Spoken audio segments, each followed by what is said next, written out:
Betrayals. Betrayals. At a rate, something that is a no-go, it's done, finished. Once a betrayal happens, it's over. It's literally over. And to continue a relationship like that after a betrayal is toxic, and it'll stay toxic. Did you know that there are different kinds of betrayals? Or not really, no, I worded that wrong. Different, levels of betrayals, kinds of betrayals. These betrayals happen in various stages of a relationship. They can happen in the beginning of a relationship. They can happen in the early days of a relationship. They can happen when the relationship is well underway. Then people start getting real, and the real them starts showing up. Because let's face it, everyone always puts their best foot forward, and they're really doing their best in the beginning to show you their best. And sadly, too many times, it's just so they can make it work, so they can get what they want or what they think they want. And I know this. I've been on both sides of the coin. Let's take a look at some of these notes.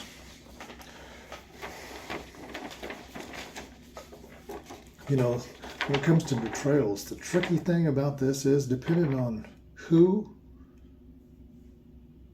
or let's say depending on what you're dealing with, depending on that person's level of maturity, emotional maturity, depending on if that person has a lot of dents and dangs, aka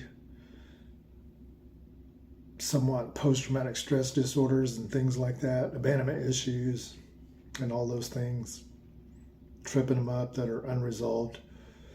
Betrayals happen real easy with those kind of people. And they happen real easy in the early days. And when those things happen in the early days, especially if they open up to you, if you can get them to open up to you and you do betray them. Let's talk about these kinds of betrayal. All right, like in these levels. Like in the early stages, this could be within a couple months. Dishonesty, breaking small promises. See, that's more so of not really promises, but things you said you'd do, forget about them, or didn't write them down, or, oh, I forgot that. Some things, not big a deal.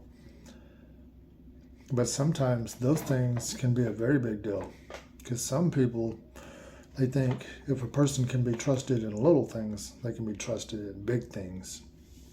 So to break that one, that could be considered a betrayal.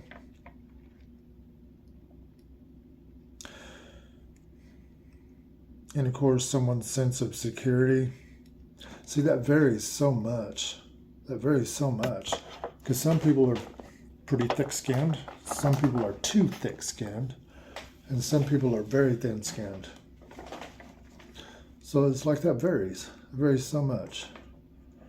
That's why it's probably best to tread lightly in the early days if you expect to accomplish anything with that kind of person.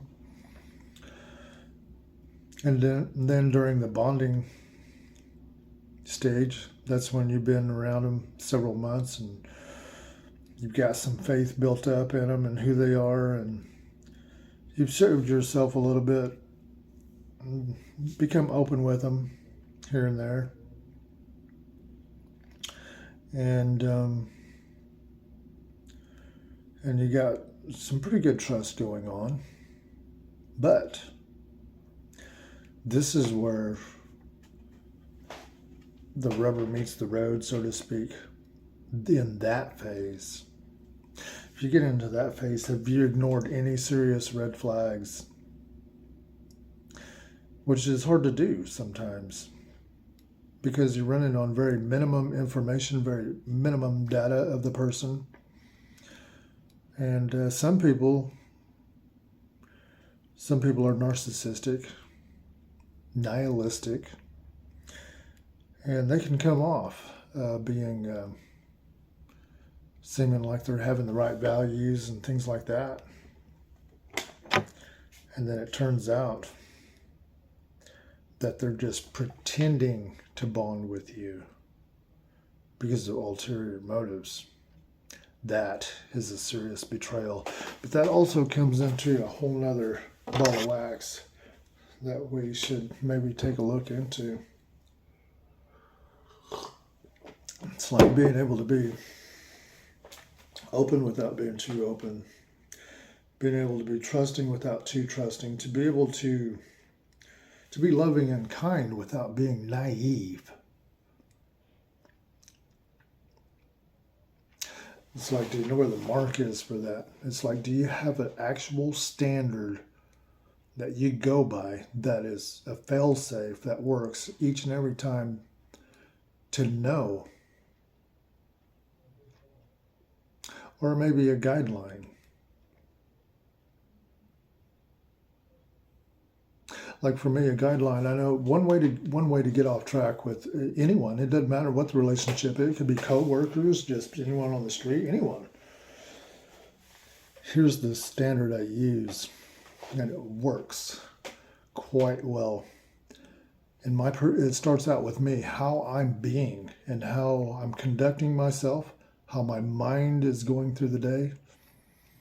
If, in fact, I'm doing things for love or to get love, that's where it runs into trouble.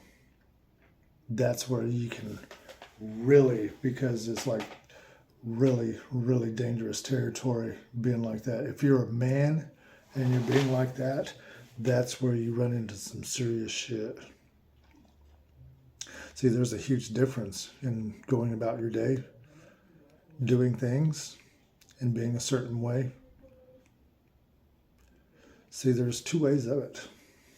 It's like I have to ask myself, it's like, am I living my day as according to doing things out of love?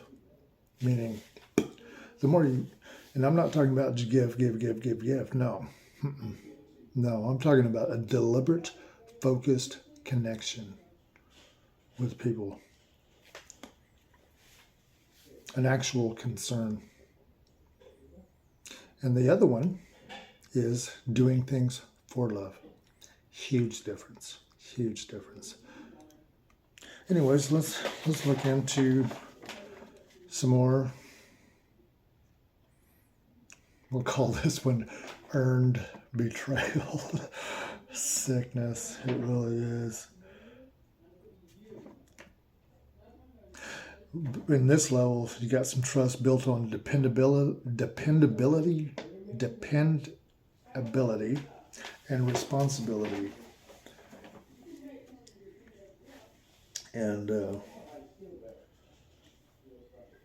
here's the thing: when those things, this is how these betrayals can come about. Breaking a broken commitment without remorse. See, if you look at it, if you go back into the early stages, it's breaking little promises. See, when little broken promises are broken, little bitty commitments are seemingly, when those little broken commitments, little broken promises are broken without remorse, that's a huge red flag. So anyways, moving right along, you can see how one perpetuates the other. It's like if you didn't catch it, in one phase, you can catch it in the next phase. And if you don't catch it in that phase, you can catch it in the next stage. But see, a betrayal cannot happen unless we ignore red flags. Period. Okay, moving right along. Let's look at values and integrity betrayal. That's trust that's built on shared values, moral alignment, and a deep sense of dependability. See, and at that point, it's like if you missed the red flags in the earlier stages, and it's grown to that part of the relationship. That's where those red flags will really show up, as in hypocrisy, moral deviation,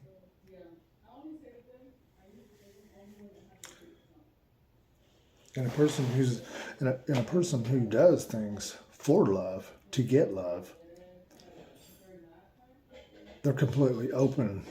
They're just completely open to that kind of attack and those kind of betrayals. And if you ignore those red flags there and keep walking into the relationship, then it goes into the ultimate betrayal. And most of us know what that is. But you know what? There's another kind of betrayal too. There's two kinds of ultimate betrayals, I do believe. One is where you look back across the years and you finally realize that the love was never there. And if it was very low quality and very small amounts. Because see, love takes a lot of different connections and a lot of different ways of the heart and mind with another person to make it a high quality relationship. And if there's too many red flags and too many unresolved issues and too many things swept under the carpet, then it's guaranteed to be toxic. Guaranteed. Too many values overlooked or unacknowledged. When it comes down to it, it comes down to unacknowledged incompatibilities. 100%. If you look at every marriage that fails, it's due to this one thing: unacknowledged incompatibilities. It's one thing. Now that expresses itself in many, many different ways. Like, for example, say a couple gets together and they realize it's a perfect fit for everything. And of course, when you get together in a relationship, all your values match up, everything matches up. And because a relationship is kind of like let's call it a tool. And depending on what kind of tool you want to use it for in life, if you can agree on everything and the direction you want to get out of it, and it's a unified mission. But there was one little bitty seed, an unacknowledged incompatibility. And say, well, it's not that big a deal. What's to say that seed won't grow throughout the years in the back of your mind? And then you get 5 years, 7 years, 10 years, 15 years, 20 years into the relationship, and you just can't shake it. And you just can't shake it. And the crazy thing is there's no way to foresee these things. There's really not. The human mind is so complex. But I honestly believe if people are exhaustive in their assessments of one another, and I mean exhaustive in their assessments of one another's values and beliefs of what's right and wrong,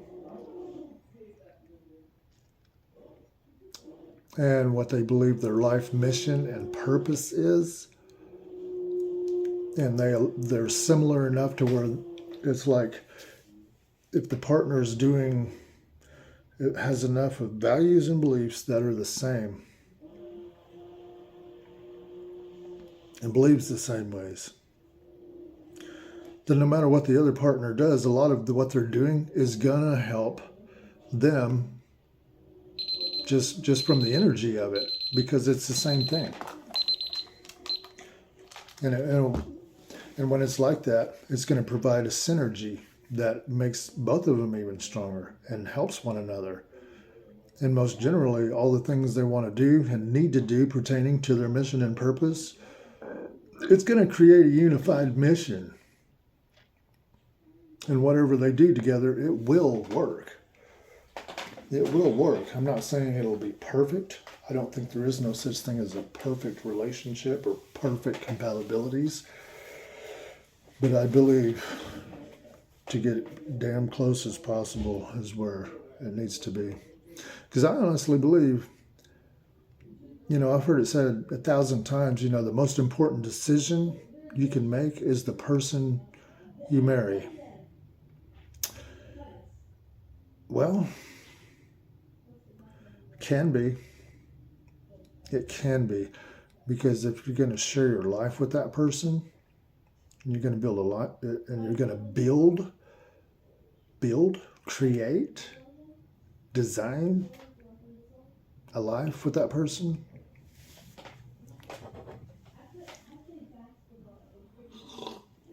it's like it's got to be all go on heart, mind, body, and soul. Those four corners right there, those four areas, each one of those should be exhausted. When I mean exhausted, that means just really, really delve into it. We're not going to go into this video, but I do have a thing of levels of trust and phases of relationships that I've mapped out that's very similar to the life of a pot plant, because I know pot plants fairly good. I grew a plant or two in my life. But anyways, I don't do that anymore. It's not my thing anymore. But anyways, once I got to comparing the stages of that, the life of a pot plant, all the way from selecting the seed, germinating the seed, starting the seed, getting it from a starter to veg stage, getting it through veg stage, and then to the beginning of flowering stage, and getting it into full-on flowering stage, and then to full bloom, and then, of course, depending on what you want to do with it, then ultimately harvest and cure it, dry it, cure it. See, there's phases of it to get it to think. And you know what really trips most relationships up, I think, nowadays, from what I've seen in my own life, is trying to just jump from missing all the phases of it and trying to go straight to the damn harvest, trying to get the benefits of it. It doesn't work. It does not work. Nor will it ever.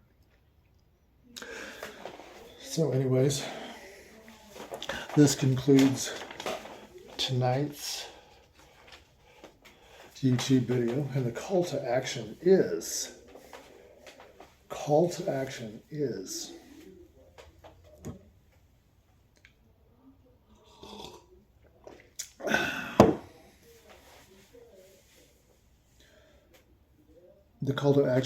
to honestly ask yourself,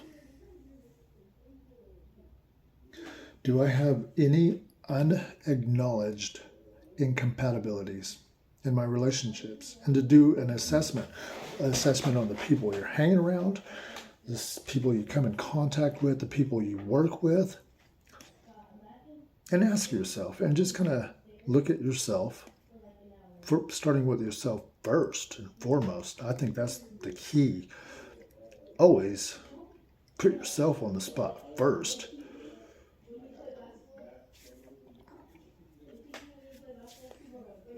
And ask thyself, do I have any unacknowledged incompatibilities with this person, that person, whatever? That's like, in order for relationships to work, it's like we got to respect each other's boundaries, right? What happens when someone's boundaries completely conflict with your boundaries. See, when it happens like that, that's a no-go. That is an incompatibility.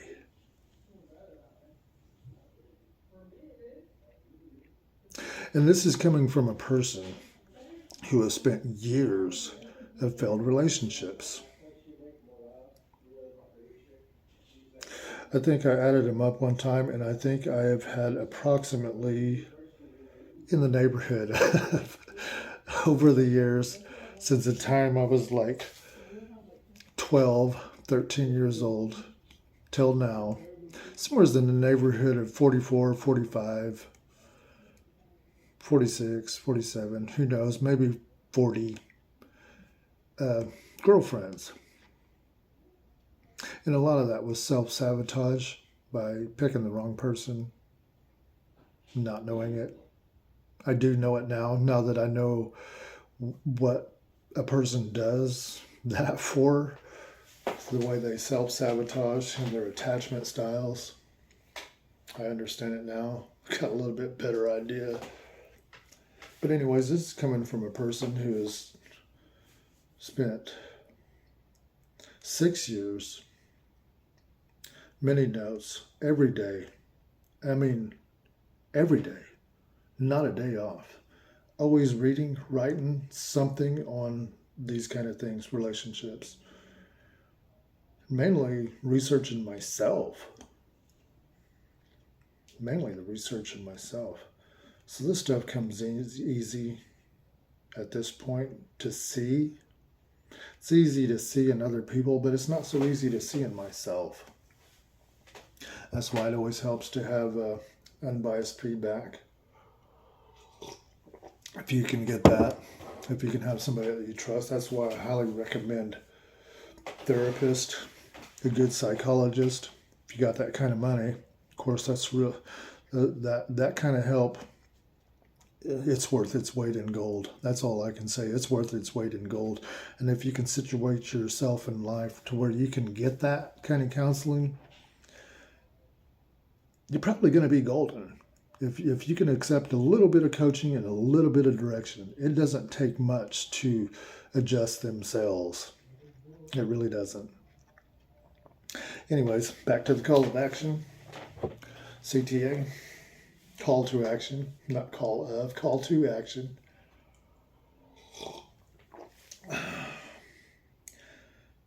Am I not seeing the incompatibilities going on in my life? Or am I deliberately not seeing them? And when they do show up, am I ignoring them?